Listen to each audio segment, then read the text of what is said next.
The moment I stepped into the glass-walled conference room on the 32nd floor of Harrington Media Group, my world cracked open. There she sat at the head of the long mahogany table, reviewing my resume with those piercing blue eyes I had memorized from 1,000 late-night messages in the anonymous LGBT women's chat room. Juliana Harrington, the woman I had fallen for as Jules Shadow, now revealed as the chairman's only daughter and the final interviewer for the senior marketing director position. Recognition hit us both at the same instant. Her pen froze mid-sentence while my knees threatened to buckle. "Mackenzie Thompson," she said, voice perfectly professional yet edged with something raw. "Please sit. We have a lot to discuss about your application." I lowered myself into the leather chair, heart hammering so loudly I was sure the entire floor could hear it. For 3 months Echo Hart and Jules Shadow had shared everything. My crushing loneliness after years of hiding who I was, the way corporate New York still felt like a cage, even the small fears I never told anyone else. We had planned to meet in person next week, no screens, no aliases.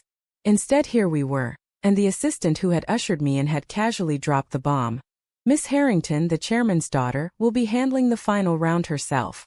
The past I had buried 8 years ago roared back to life. The questions started routine enough. My digital campaign experience at smaller agencies, my vision for Harrington's streaming division, why I wanted to work here. I answered on autopilot, but every glance between us carried the weight of unsaid words. When she asked about handling high-pressure family expectations in a professional setting, I nearly laughed out loud. My mind flashed to that rainy afternoon on the Columbia campus in 2016. I had been 20, deeply in love with Emily, my first real girlfriend. My conservative parents had found out, threatened to cut me off completely, and I had done the unforgivable. I had stood in front of our friends and called our relationship a phase, a mistake, anything to keep their approval and the family money that paid my tuition.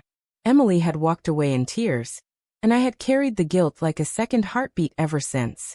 Juliana's voice pulled me back. "You seem distracted, Miss Thompson. Is there something you'd like to add?" Her tone was ice, but her eyes begged for honesty. The interview ended with an offer on the spot. Generous salary, corner office, start Monday. As the rest of the panel filed out, Juliana closed the door and turned the lock with a soft click. "We need to talk, Mackenzie. Tonight. My office. And this time don't disappear the way you vanished from every other woman who got too close."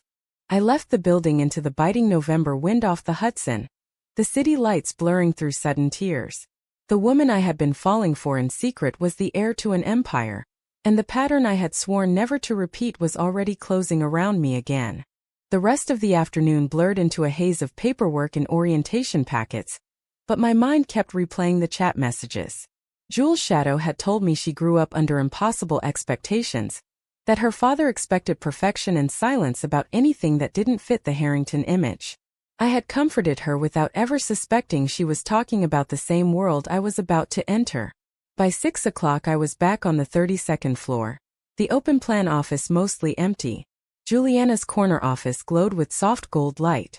She stood at the window, arms crossed, the Manhattan skyline glittering behind her like a backdrop for some tragic movie.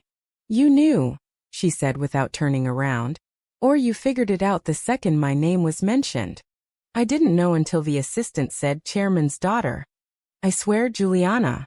In the chat I was just me. The version of me I never get to be anywhere else." She finally faced me, and the pain in her expression stole my breath. "Do you have any idea what it's like to realize the person you've been trusting with your deepest fears is the same woman who once destroyed someone I cared about?" I blinked. "What?" "Emily was my roommate freshman year. She never recovered from what you did to her, Mackenzie. She transferred schools, changed her name on social media, disappeared from every group we shared. And now here you are, applying to work under me. Under my father, while you've been telling me in secret how much you regret the past. The irony is almost poetic." The room tilted. I had no defense. The guilt I had carried for 8 years suddenly had a direct line to the woman standing in front of me. "I never knew she was your friend. I never even knew your last name back then." "That doesn't make it better," she said quietly. "It just makes it worse." We stood in silence while the city hummed far below us. Finally she spoke again. You start Monday. The job is real. I don't play games with people's careers. But the rest of this we figure it out after hours, and we figure it out honestly. Because if you run again, Mackenzie, I won't chase you. Not this time. I nodded, throat tight, and left her office feeling as if the entire building were watching me. The past and present had collided in one afternoon, and the explosion was only beginning. Monday arrived like a verdict. I walked into Harrington Media wearing the charcoal suit I had bought specifically for this role, but every step felt like walking back into the confession booth. The open office buzzed with Monday energy, writers pitching stories, editors shouting across desks, the low hum of monitors. My new corner office had a view of the Empire State Building, but I barely noticed. All I could see was Juliana's door at the end of the hall, closed but not locked. The first team meeting was at 10. Juliana ran it with effortless authority, the chairman's daughter in every measured gesture. When she introduced me as the new senior marketing director, polite applause rippled around the table, but I caught the curious glances. Later, in the break room, a junior designer named Priya leaned in. You know she's basically the heir apparent, right? Richard Harrington doesn't let anyone get close to her. Be careful. I smiled tightly and escaped back to my desk. By lunch I was drowning in onboarding documents when my phone buzzed with a chat notification. The old anonymous app one had sworn to delete. Jules Shadow, my office. Now. She was standing by the window again, arms crossed the same way as Friday night. We need ground rules, she said without preamble. No one in this building knows about the chat. No one knows about Emily. And you do not speak to my father unless I'm in the room. Understood. Good. Because he's coming in this afternoon, and he already asked about the new hire. The mention of Richard Harrington sent ice through my veins. In the chat, Juliana had described her father as a man who measured love in stock prices and legacy. I had comforted her through tears about never being able to come out to him. Now I was about to meet the man whose approval had once cost me everything. The flashback hit harder than I expected. I was back in the Columbia Library, Emily's hand warm in mine under the table, while we studied for finals. She had laughed at my terrible jokes, told me I made her feel seen for the first time. Then my father's voice on the phone that night. If this continues, Mackenzie, the trust fund is gone. The family name will not be associated with that lifestyle. I had chosen money and safety over love, and Emily had paid the price. Juliana's voice pulled me back. You're doing it again, disappearing inside your head. I'm sorry. Just seeing you here, knowing who you are, it's bringing everything back. She stepped closer, close enough that I could smell her perfume, something expensive and citrus. Then face it, Mackenzie. Because running is what broke us both the first time. The afternoon meeting with Richard Harrington was worse than I imagined. He was tall, silver-haired, the kind of man who filled a room without raising his voice. He shook my hand firmly. Impressive resume, Miss Thompson. Juliana speaks highly of you already. His eyes lingered a second too long, as if measuring me against some invisible standard. Juliana stood beside him, spine straight, the perfect daughter. That night I went home to my small Brooklyn apartment and opened the chat for the first time since Friday. Echo Heart. I'm sorry for what I did to Emily. I never knew she was your friend. Jules Shadow, I know. But knowing doesn't erase the 8 years she spent rebuilding her life. Or the 8 years I spent wondering why love always came with conditions in my family. We typed until 3 in the morning, the conversation circling the same wounds. By the time I finally slept, I understood the real danger. I was falling for Juliana all over again. And this time the stakes were the entire company, her inheritance, and the fragile peace I had built by staying hidden. The next morning brought the first crack in the facade. An email from HR announced a mandatory diversity training session. Ironic, given the Harrington family's very public conservative donations. Juliana caught my eye across the room during the presentation. And for one unguarded second her mask slipped. The longing I saw there mirrored my own. And I knew we were both playing with fire.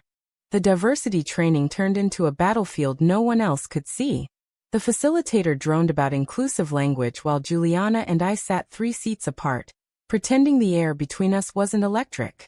When the session broke for lunch, I escaped to the rooftop terrace, the November wind whipping my hair. Juliana followed minutes later, coat collar turned up against the cold. "We can't keep doing this," she said, voice low. "Pretending in meetings, talking until dawn in the app, then acting like strangers at work." "Then what do you want?" I asked, turning to face her. Because walking away again isn't an option for me. Not this time. She looked away toward the skyline, jaw tight. "My father is already asking questions. He noticed how quickly I approved your hire. He wants to meet you socially, dinner at the house this weekend. I told him you're just another employee, but he doesn't believe me." The invitation felt like a trap. Richard Harrington's penthouse on Fifth Avenue was legendary. Marble floors, original art, and zero tolerance for anything that threatened the family image. I remembered the stories Juliana had shared anonymously. The private schools, the debutante balls, the quiet threats whenever she showed the slightest hint of independence. That evening the flashbacks came in waves. I saw myself at 21, standing in my parents' living room in Connecticut while my father burned the letters Emily had written me. "This ends today," he had said. "Or you end today as part of this family." I had chosen survival. Now survival meant risking everything again. Wednesday brought the first rumor. Someone in accounting had seen us talking late on the terrace and whispered that the new marketing director was close with the boss's daughter. By Thursday the whispers had spread to the creative team. Priya cornered me in the copy room. "People are talking, Mackenzie. Just be careful. This place eats people who get too close to the Harringtons." I confronted Juliana in her office after hours. "We have to stop the late-night chats. Someone's going to figure it out." She laughed bitterly. "You think I haven't tried? I deleted the app 3 times this week and reinstalled it every single night. You're under my skin, Mackenzie, and I hate that I still want you here." The honesty in her voice cracked something inside me. I stepped closer, until only inches separated us. "Then let's stop hiding from each other. At least when the doors are closed. Tell me what you need." "I need to know you won't run when my father finds out," she whispered. "Because he will find out. He always does." We didn't kiss. We didn't touch. But the promise we made in that moment felt more intimate than anything physical. Friday arrived with the dinner invitation I couldn't refuse. Richard Harrington greeted me at the door of the penthouse like an old friend, but his eyes were sharp. "Juliana tells me you're revolutionizing our digital strategy," he said over perfectly seared salmon. "I hope your personal life won't interfere with that focus." Juliana's hand tightened on her wine glass. Under the table her knee brushed mine once. Accidental or deliberate, I couldn't tell. The rest of the evening was polite torture. When I finally left, Juliana walked me to the elevator. "He suspects something," she said quietly. "Be ready." That night the chat lit up again. Jules' shadow. Dinner was hell. Echo Heart. I know. But I'm not running. Not anymore. The rumors turned into open speculation by Monday. Someone had seen Juliana and me leaving the building together after the rooftop conversation, and posted an anonymous note on the internal Slack channel. "New director and the boss's daughter. Coincidence?" The post was deleted within minutes, but the damage was done. Juliana called an emergency meeting of the senior team. "Personal lives stay personal," she said, voice steel. "Anyone caught spreading gossip will be written up." Her eyes found mine for a fraction of a second, and I felt the weight of every secret we were carrying. That afternoon my phone rang. My mother, calling from Connecticut. "Darling, I saw a photo online of you at some Harrington event. You look wonderful. Just remember what we talked about. Focus on your career. No distractions." The message was clear. The family was still watching. The flashback that hit me in the elevator was brutal. Emily's face the day I ended things, the way she had whispered, "I thought you loved me enough to fight for us." I had chosen silence then. Now silence was no longer an option. Juliana waited for me in the parking garage after work.